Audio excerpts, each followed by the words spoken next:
name is Ethan.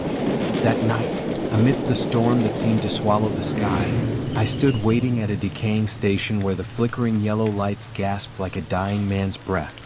When the train, number midnight, lumbered into the platform with its peeling paint and the suffocating stench of rust, I stepped aboard, unaware I was entering a realm of the in-between. A withered ticket collector handed me a coarse, black ticket. He said nothing, only pointed a skeletal finger at the crimson text on the back.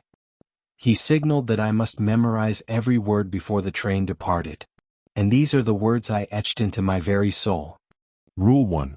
Never enter car number 6, no matter what cries for help you hear. Rule 2. You must accept the candy from the woman in gray with your left hand, but never eat it. Rule 3. When the lights go out, never answer if a loved one calls your name from behind. Rule 4. Do not look at your reflection for more than 3 seconds if it moves differently than you. Rule 5. Only disembark when the collector officially announces the final stop.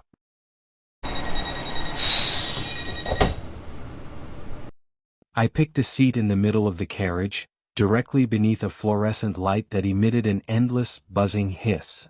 As I sat down on the ice-cold leather, I began to scan my surroundings. Everything about this train exuded a modern yet sinister aura. Rows of empty seats stretched out before me, silent as gravestones placed side by side. On the ceiling, the lights flickered incessantly, revealing strange dark streaks clinging to the partitions. Through the window glass, blurred by rain, the outside world was nothing but a thick, soul-crushing blackness. No streetlights, no houses, as if this train were hurtling straight into a void. Instinctively, I tightened my grip on the black ticket, feeling the chill of isolation seeping through my coat.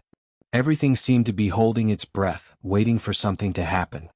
The door to car number 6 suddenly slid open, revealing a bottomless void. From the darkness, a child's voice drifted out, "Help me, it's so dark in here." My legs began to move toward the sound of their own accord. But at that moment, the acrid scent of rust surged from the black ticket, stinging my nostrils.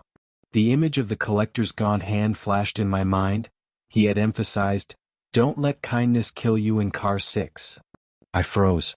That child had no breath. The door to car 6 slammed shut with a heavy thud, returning the carriage to a silence that was even more terrifying. I collapsed into my seat, my chest heaving as if I had just escaped an explosion. A sense of revulsion began to invade my mind. Had I just refused to save a child? Or had I saved myself from a monster? The cunning of this place lies there. It forces you to kill your own compassion just to survive. I looked at my trembling hands, wondering if after tonight I would still be a human being. 1 a.m. The woman in gray appeared, offering a red-wrapped candy. I instinctively reached out with my dominant hand, my right. Suddenly, a sharp, needle-like pain shot through the back of my left hand. The words on the ticket glowed like fresh blood. Left hand, it must be the left hand. I immediately switched hands, taking the ice-cold candy. She vanished like smoke, but the chill from her touch remained etched into my skin. I looked down at my left hand. It was pale, numb, as if a portion of my life force had been drained away. An overwhelming loneliness washed over me. On this train, every time you follow a rule, you leave a piece of your soul behind. I clenched my hand into a fist, trying to find a spark of warmth, but the only thing I felt was the encroaching death seeping into my veins. 2 a.m. The lights failed completely. My mother's voice whispered right against my ear, "Ethan, why won't you look at me?" I almost answered. I almost cried out, "Mom." But then the ticket in my pocket grew searing hot, as if trying to burn through my chest. That heat screamed louder than her voice. I remembered the words, "The collector." He didn't want my mother, he wanted my name. I bit my lip until I tasted the iron of blood, forcing myself into absolute silence. When the lights flickered back on, her voice was gone, leaving only the frantic drumming of my heart in my ears. I wanted to scream, to weep for the agony of playing deaf to the most sacred voice in my life. Silence was no longer safety, it was a torture. I felt like a traitor, a coward running in the dark. My head throbbed, and the rhythmic clacking of the train wheels now sounded like the mocking laughter of the entity hiding just behind my back. My reflection in the window was grinning mischievously, even though I was crying. A morbid curiosity urged me to look directly into its eyes. Just then, the frantic ticking of the pendulum clock at the front of the car pounded against my eardrums like a death knell, reminding me of the cruel 3-second limit.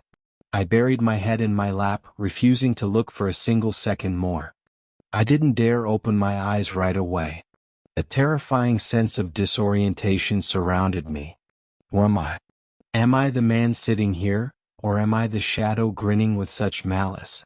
The line between reality and illusion, between man and demon, was blurring on this train. I touched my face, feeling the hot tears just to remind myself, at least I can still feel pain. My hometown station appeared, looking perfect. I prepared to rush out. But the abnormality, not a speck of dust, not a single rain streak, made me look back at the black ticket.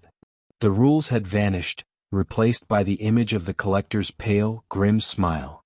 I stood still amidst the fake invitations of my family, outside. Finally, the raspy voice called out, "Final stop. All passengers disembark." As my feet touched the solid ground of the real platform, I felt no joy, only emptiness.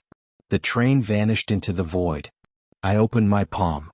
The red candy had turned into a human tooth engraved with my name, alongside the words, "Payment confirmed via fear." I have returned home, but the chill of train midnight will never leave me.